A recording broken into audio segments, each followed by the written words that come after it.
Okay. So இன்னைக்கு நான் என்ன படித்தேன்னா ஏடபிள்யூஎஸ்ல எகெயின் மிஷின் லேர்னிங் ரிலேட்டட் சம்பவமாக தான். ஸோ லாஸ்ட் கிளாஸில் என்னென்னலாம் பார்த்தோம்.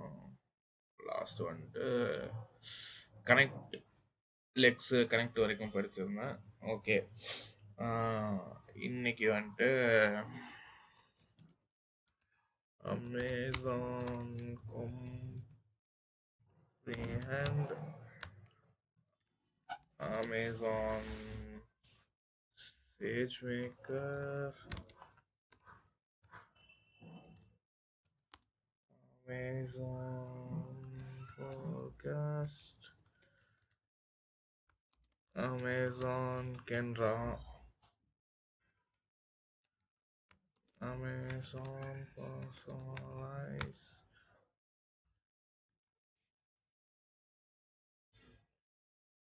ஓகே, இதெல்லாம் தான் இன்னைக்கு படித்தது.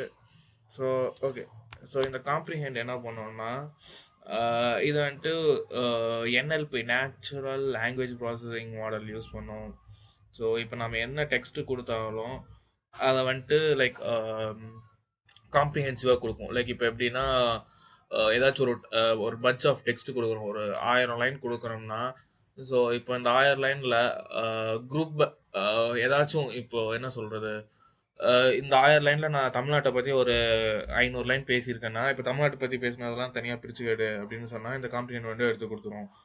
ஸோ அதுதான் இந்த அமேசான் காம்ப்ரிஹெண்ட். அடுத்தது அமேசான் சேஜ் மேக்கர். ஸோ இப்போ ஏதாச்சும் இப்போ நிறைய பேர் ஒவ்வொரு என்ன சொல்கிறது, எல்எல்எம் மாடல்ஸ், நியூ மாடல்ஸ் வந்துட்டு இன்வென்ட் பண்ணிட்டே இருக்காங்க. இதுக்கு முன்னாடி சாட்ஜிபிடி அப்படிங்கிறது மட்டும்தான் இருந்துச்சு. இப்போ பார்த்தீங்கன்னா ஜெபினி, கோபைலட் அப்படி இப்படின்னு சொல்லிட்டு எக்கச்சக்கமான மாடல்ஸ் இருக்கு இல்லையா. ஸோ அதே தான் இப்போ அதை கிரியேட் பண்ணுறதுக்கு யூஸ் ஆகிறது தான் இந்த சேஜ் மேக்கர். அடுத்தது ஃபோர்காஸ்ட். ஸோ இப்போது இன்னைக்கு வந்துட்டு அதாவது ஜான்வரி மாதமா, அடுத்து இன்னும் ஒரு 2-3 மாதத்தில் வெய்ய வரப்போகுது. அதனால் ஒரு 3 மாதம் கழித்து ஏசி வேலையெல்லாம் ஏற்றலாம்.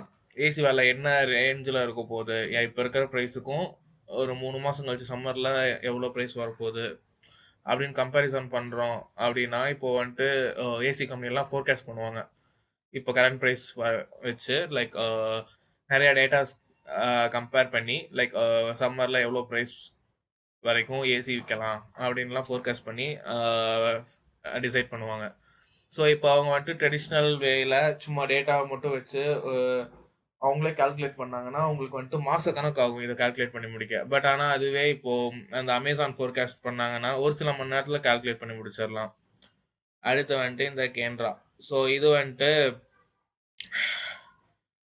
ஆமாம். ஸோ இதுவுமே வந்துட்டு டாக்குமெண்ட் சர்ச் மாடல் தான். லைக் லெட்ஸே நம்ம மிஷின் லேர்னிங் யூஸ் பண்ணணும்னு சொல்லியிருந்தோம் இல்லையா இந்த மாடல் ஃபுல்லாக. ஸோ இதுலேயுமே வந்துட்டு என்எல்பி யூஸ் பண்ணியிருப்பாங்க, நேச்சுரல் லாங்குவேஜ் ப்ராசஸிங். அதாவது இப்போ நம்ம என்ன ஒரு டாக்குமெண்ட் கொடுத்தாலுமே லெட்ஸே ஒரு 1000 டாக்குமெண்ட் கொடுத்துட்டு டாக்குமெண்ட் ஃபுல்லாக ஏதாவது நிறையா இன்ஸ்ட்ரக்ஷன்ஸ் கொடுத்துருப்பாங்க. ஸோ இப்போ எனக்கு ஏதாச்சும் ஒரு பர்டிகுலர் வேலையை மட்டும் செய்யணும்னு வைங்க. ஆனால் அது எப்படி செய்யறதுன்னு தெரியல. ஆனால் அது எப்படி செய்யறதுங்கிறது அந்த டாக்குமெண்ட்ல இருக்குன்னா இந்த கேமரா வச்சு அது எப்படி செய்யறதுன்னு ஈஸியாக எடுத்துடலாம். அடுத்து பர்சனலைஸ். இப்போ நாம சிம்பிளாக சொல்லலாம், நம்ம சிம்பிளாக எடுத்துக்கிட்டோம்னா இப்போ ஒரு அமேசானில் ஒரு வாட்ச் வாங்கணும்னு வச்சுக்கோங்க.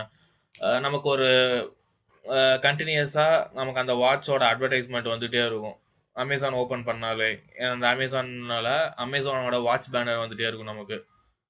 அதே இப்போ ஷூ பார்த்துருந்தோம்னா அமேசானோட ஷூ பேனர் வந்துகிட்டே இருக்கும். ஸோ அவ்வளோதான். இதுதான் அதாச்சும் ஒவ்வொரு யூசருக்கோட கஸ்டமைஸ்டு எக்ஸ்பீரியன்ஸ் கொடுக்கறதுக்காக யூஸ் பண்ணுறது தான் இந்த அமேசான் பர்சனலைஸ்.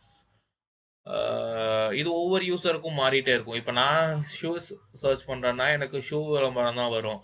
இப்போ அதுவே இன்னொருத்தவங்க வந்துட்டு வாட்ச் செலக்ட் பண்ணுறாங்கன்னா அவங்களுக்கு வாட்ச் விளம்பரம் வந்துட்டு இருக்கும். இது ஒவ்வொருத்தருக்கும் ஒவ்வொன்று அவங்களோட யூசர் ப்ரிஃபரன்ஸ் ஆர் யூசர் டேட்டாவை பொறுத்து இந்த பர்சனலைஸ் பண்ணும். அவ்வளோதான்.